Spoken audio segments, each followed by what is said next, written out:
Tu te tiens sur le toit d'une tour de contrôle à l'aéroport.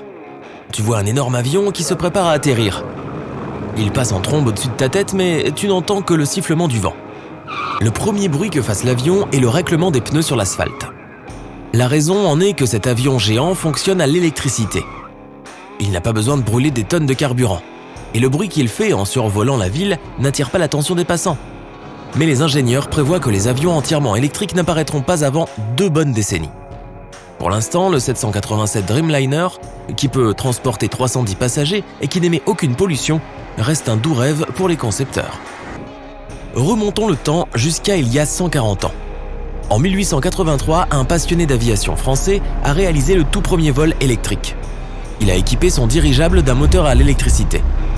Le problème était que ce moteur pesait autant qu'une grosse moto. Le dirigeable ne pouvait donc pas voler sur de longues distances, ni transporter de nombreux passagers. Bon, revenons à notre époque. Le problème du poids des moteurs et des batteries n'est toujours pas résolu. Un demi-kilogramme de carburant ordinaire pour avion contient 60 fois plus d'énergie qu'un demi-kilogramme de batterie, même la plus avancée. Il faudrait donc multiplier par 60 la contenance du réservoir de l'avion et le remplir de batterie. Mais voilà, l'avion est devenu bien plus lourd et il peut à peine décoller. Nous devons donc en retirer beaucoup de choses nécessaires, comme plusieurs rangées de sièges, les toilettes et toutes les boissons et collations, afin d'alléger un peu son poids. Maintenant, on installe d'autres batteries dans tous les endroits vides. L'avion est conçu pour décoller avec un réservoir plein et atterrir presque à vide. Sinon, son train d'atterrissage ne supporterait pas la charge et se briserait au contact du sol. Donc si l'avion doit effectuer un atterrissage d'urgence juste après le décollage, il devra tourner au-dessus de l'aéroport jusqu'à ce qu'il ait consommé suffisamment de carburant. Il n'est autorisé à atterrir que lorsqu'il a atteint un certain poids. Mais avec des batteries, le poids de l'avion ne changerait pas pendant le vol. Les concepteurs devaient donc trouver une autre solution. Conduisons ce petit avion monomoteur dans un hangar et enlevons son vieux moteur à essence, le système d'échappement et le réservoir de carburant. Remplaçons-les par un moteur électrique qui est beaucoup plus petit et plus léger. Remplissons tous les espaces libres de batterie. Le poids de la version finale de l'avion doit rester exactement le même que celui de l'avion original. Donc maintenant, il peut décoller et voler sans problème, mais il ne peut le faire que sur de courtes distances. Et c'est un énorme avantage des avions électriques. Environ la moitié des vols dans le monde sont inférieurs à 805 km. Il y a beaucoup de vols sur de telles distances, de New York à Washington DC ou de Détroit à Toronto. C'est moins de 322 km. On trouve d'énormes avions de passagers qui effectuent ces vols. Ils décollent, prennent de l'altitude puis atterrissent immédiatement. Utiliser des brûleurs à gaz sur de si courtes distances, c'est comme mettre un énorme monte-charge dans une maison à 2 étages. Ce n'est pas rentable et cela n'a pas vraiment de sens. Tous les avions conventionnels du monde émettent environ 1 milliard de tonnes de CO2 par an, à eux tous. Nous pouvons donc réduire de moitié les dommages causés à l'environnement en utilisant plutôt des avions électriques. De nombreux concepteurs tentent de convertir certains avions traditionnels en modèles électriques. Par exemple, le Cessna 208B E-Caravan. Cet avion de tourisme normal de 9 places utilise désormais un moteur électrique. Et depuis 2020, il est en cours de certification. Cela signifie que chaque boulon et chaque fil de l'avion est testé pour la sécurité. Ce processus pourrait prendre des années. Le S-19 est un avion quadrimoteur, entièrement électrique. Sa carlingue en aluminium le rend extrêmement léger. Bien que son coût unitaire soit d'environ 8,8 millions de dollars, son entretien revient à 90% de moins que les avions ordinaires. Et l'énergie électrique pour l'avion lui-même est 50 à 75% moins chère que le carburant standard. Il pourra couvrir des distances d'environ 354 km. Il est idéal pour se déplacer en Europe ou entre des îles éloignées. Et il peut utiliser des pistes d'atterrissage aussi courtes que 762 mètres. Étant donné que ces avions sont pratiquement silencieux, les aéroports pourraient être construits à proximité des centres-villes. Cela réduirait presque de moitié la durée des voyages. Aviation Alice a fait un nouveau pas vers le futur. Cet avion de 9 places est presque entièrement constitué de matériaux composites et propulsé par 3 moteurs. Sa forme de bateau inversée et sa queue en V rendent son aérodynamisme parfait. Il est aussi long qu'un bus scolaire et son envergure est aussi large qu'un terrain de basket. Sa masse maximale au décollage est équivalente à celle de 2 SUV. 60% de ce poids sont des batteries.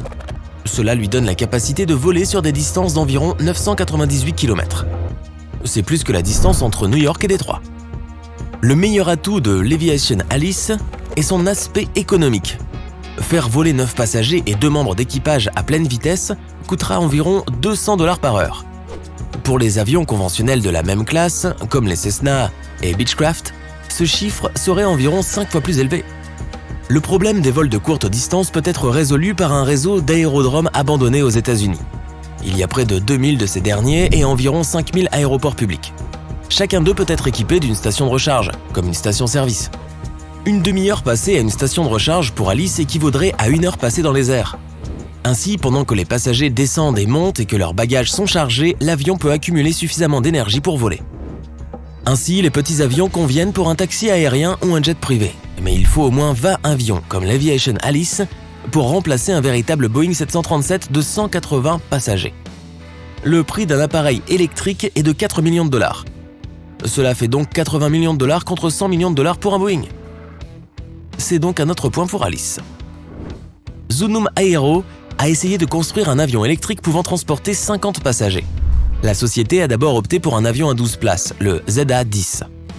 Il s'agissait d'un hybride alimenté par le travail combiné de moteurs traditionnels et électriques. Les ingénieurs ont parié sur l'évolution des batteries et ont prédit que leur avion serait capable de parcourir 1609 km. Il pourrait donc aller de LA à Seattle en une seule recharge, et il ne devrait coûter que 500 000 $ de plus qu'Alice. Le grand avion de 50 places aurait dû fonctionner selon le même principe, mais la société a perdu son financement avant de pouvoir lancer l'avion finalisé. Peut-être qu'on peut créer un avion entièrement électrique qui n'aurait aucune pièce mobile. Il utiliserait le vent ionique. Les ingénieurs du MIT ont créé un modèle très léger d'avion, d'une envergure d'environ 4 mètres et sans moteur. Entre les ailes de l'avion, il y a une structure métallique semblable à une clôture. Une batterie alimente cette structure en électricité chargée négativement de près de 40 000 volts. Cette même structure se retrouve à l'arrière de l'aile et est chargée positivement. Lorsque cette structure est alimentée, son extrémité avant capture les électrons chargés négativement dans l'air, comme un aimant. Les électrons s'envolent alors vers la structure chargée positivement à l'arrière. En se déplaçant, les ions entrent en collision avec les molécules d'air, plusieurs millions de fois. Cela crée une poussée, comme dans un avion normal. Et à mesure qu'il se déplace, il continue à charger les particules dans l'air et à les repousser. Les ingénieurs du MIT ont effectué une dizaine de vols d'essai. Leur avion a pu voler sur près de 61 mètres grâce à la seule poussée des ions. Mais leur modèle d'avion ne pesait que 2,3 kg et volait sans pilote. L'avion piloté le plus léger du monde, le BD-5J, pèse 7 fois plus. Il devrait donc avoir des ailes gigantesques pour contenir cette structure métallique nécessaire à la poussée ionique. Et la tension dans cette structure devrait être beaucoup plus élevée afin de créer une poussée suffisante pour permettre à l'avion de décoller. Cette technologie a donc besoin de nombreuses années pour se développer et s'affiner avant de pouvoir être testée sur des avions à échelle réelle.